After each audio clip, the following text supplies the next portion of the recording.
அந்த ராமன் உங்களை காக்கட்டும். உங்களுடைய காரியம் கைகூடும்.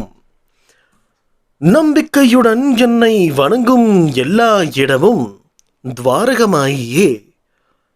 என்னை தவிர வேறெதிலும் நாட்டமில்லாத பக்தர்களாலே இது உணரப்படும். அப்படிப்பட்ட பக்தர் கடல் கடந்து இருந்தாலும் நான் அவருடனேயே இருப்பேன். தனக்காக எந்த விதமான பூஜை முறைகளையோ விரதம் இருக்கவோ நான் கோரியது இல்லை. நான் கேட்பது எல்லாம் அசைக்க முடியாத நம்பிக்கையை மட்டுமே. என் மீது அத்தகைய நம்பிக்கையை நீ வைத்திருந்தால் இயலாத காரியம் கூட எளிதில் நடத்தி கொடுப்பேன். என்னிடம் அடைக்கலம் தேடி வந்தவர் நிவாரணம் பெறவில்லை என்பது சென்ற காலம், நிகழ்காலம், எதிர்காலம் ஆகிய முக்காலங்களிலும் நடக்காத விஷயம். உங்களுடைய காரியம் கைகூடும் என்று அறிவீர்களாக. எத்தனை விதமான கஷ்டங்கள் இருந்தாலும் என்னை பற்றியே உன்னுடைய சிந்தனை இருக்க வேண்டும். ஏனென்றால் நான் கொடுப்பதை எல்லாம் சமாளிக்க வேண்டியதுதான் நான் உனக்கு தரக்கூடிய மிக பெரிய சோதனை. இவைகளை எல்லாம் நீ தாண்டி வந்துவிட்டாய் என்றால் நிச்சயமாக நீ ஆத்மானுபூதியை பெறலாம். முடிவான ஆத்மானுபூதியை அடைவதற்காக ஒரு குருவை அடைவது அவசியம் என்று பெரும்பான்மையான இந்து மத நூல்களில் கூறப்படுகிறது. ஒரு மகான் தகுந்த குருவா அல்லது இல்லையா என்பதை எப்படி அறிந்து கொள்வது? நாம் குருவை தேடி அலைய வேண்டாம் என்றும் தக்க சமயத்தில் அவரே நம்மிடம் வருவார் என்றும் கபீர் கூறுவார். பகவான் ரமண மகரிஷியும் பன்முறை தம் பக்தர்களிடம் கடவுள், குரு, ஆத்மா ஆகிய யாவும் ஒன்றே என்பது உண்மையானாலும் சாதகன் ஒருவனுக்கு மனித உறவில் குரு தேவையாயிருக்கும் போது இறைவனே அவ்வனுக்கு அவ்வுலகில் காட்சியளித்து அவன் மனதை உன்முகமாக்குகிறார் என்று கூறியுள்ளார்.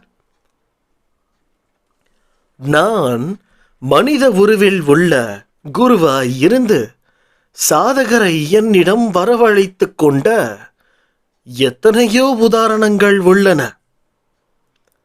எனினும் ஒரு சத்குருவை அடைந்த ஒவ்வொருவருக்கும் இந்த பிறவியிலேயே பூரணத்துவம் அடைவார்கள் என்று நினைத்துவிடக் கூடாது. ஒவ்வொருவரும் தமது பக்குவத்திற்கும் ஆழ்ந்த உள்ளத்திற்கும் தக்கவாறே பலனடைவார்கள். அவர்களில் பெரும்பாலோனோர் உள்வளர்ச்சி பெற்ற பிறப்புகளை அடைகிறார்கள். ஒவ்வொரு பிறவியிலும் சத்குரு மேலும் உயர்ந்த நிலைக்கு அவர்களை தூக்கி விடுகிறார். சிலருக்கு வளர்ச்சியே அவர்களையே வெளிப்படையாக அறிந்து கொள்ள முடியாததாக இருக்கலாம். தற்காலிகமாக இருக்கக்கூடிய விஷயங்களை மட்டுமே உன்னுடைய மனதில் வைத்துக்கொண்டு நிலையாக வரப்போவதை எல்லாம் விடப்போகிறாய். என்ன பயமாக இருக்கிறதா? இப்பொழுது நீ ஒரு விஷயத்தை நோக்கி ஓடிக்கொண்டு இருக்கிறாய் என்றால் அது தற்காலிகமான விஷயம்.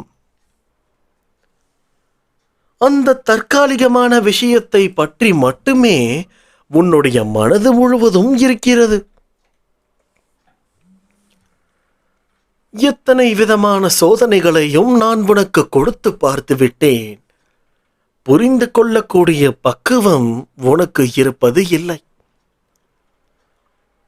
காலங்கள் மாறினாலும் காட்சிகள் மாறினாலும் உன்னுடைய வாழ்க்கை மாறாமல் இருப்பது எப்பொழுதுமே நிதர்சன உண்மை.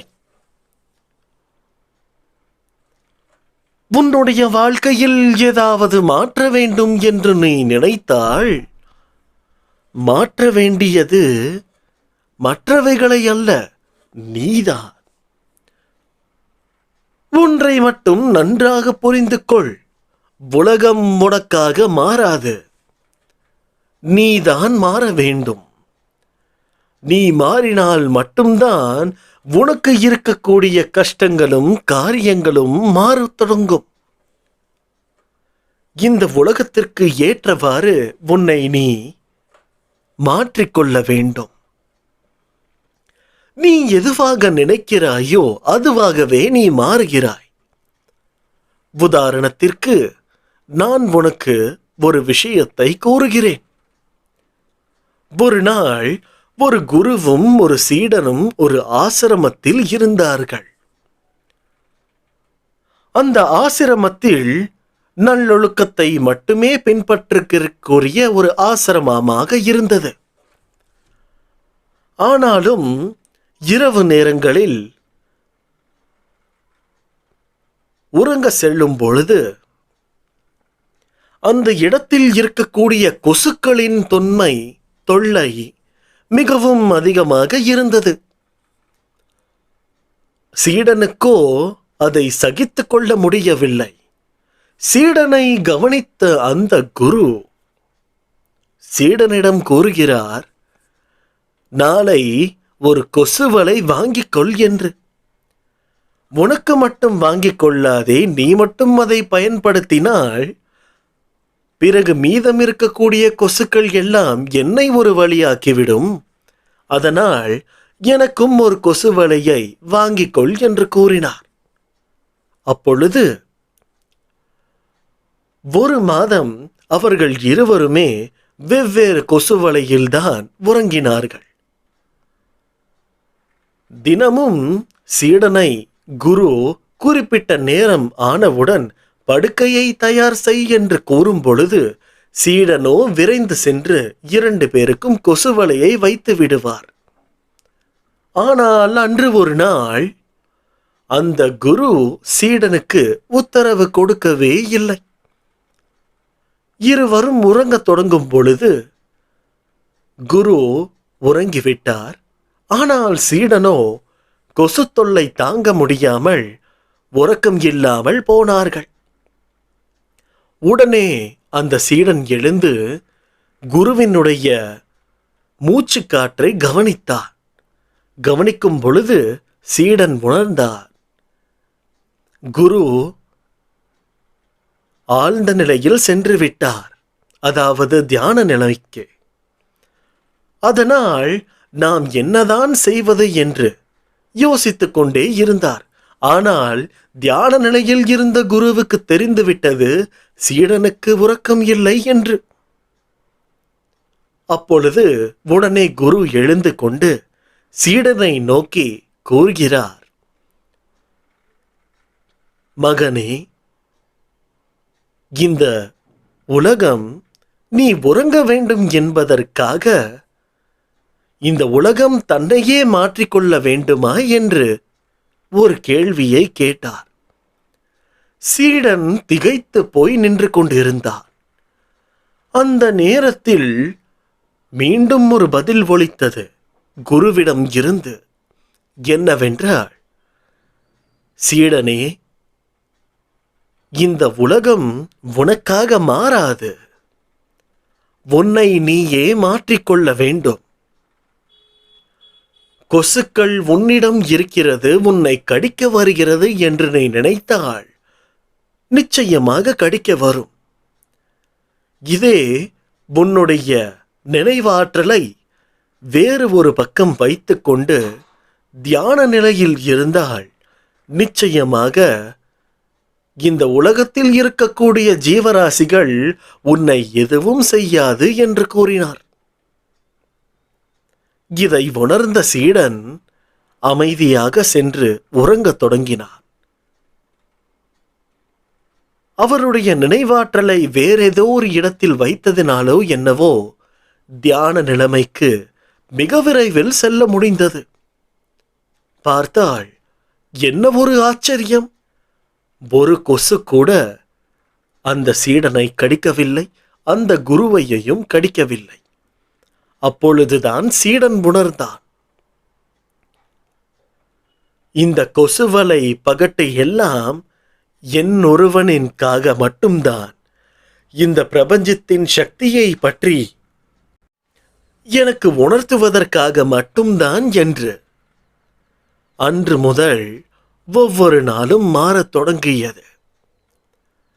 இந்த உதாரணத்தை தான் உன்னுடைய வாழ்க்கையில் நீ எடுத்துக்கொள்ள வேண்டும் என்று நான் கூறுகிறேன். கஷ்டங்கள் வரதான் செய்யும். கஷ்டத்தை பார்த்து கொண்டே ஓடிக்கொண்டு இருந்தால் நீ ஓடிக்கொண்டுதான் இருக்க வேண்டும். உன்னுடைய வாழ்க்கையின் நிலையை உணர்ந்து கொண்டு அடுத்த கட்டத்திற்கு என்ன செய்யலாம் என்று யோசி. எல்லாம் உன்வசமாக மாறும். என் பரிபூரண அன்பும் ஆசீர்வாதமும் அன்பும் பெற்ற என் செல்ல பிள்ளை நீ. இப்படிக்கு உன் சாயப்பா. அல்லாஹ்.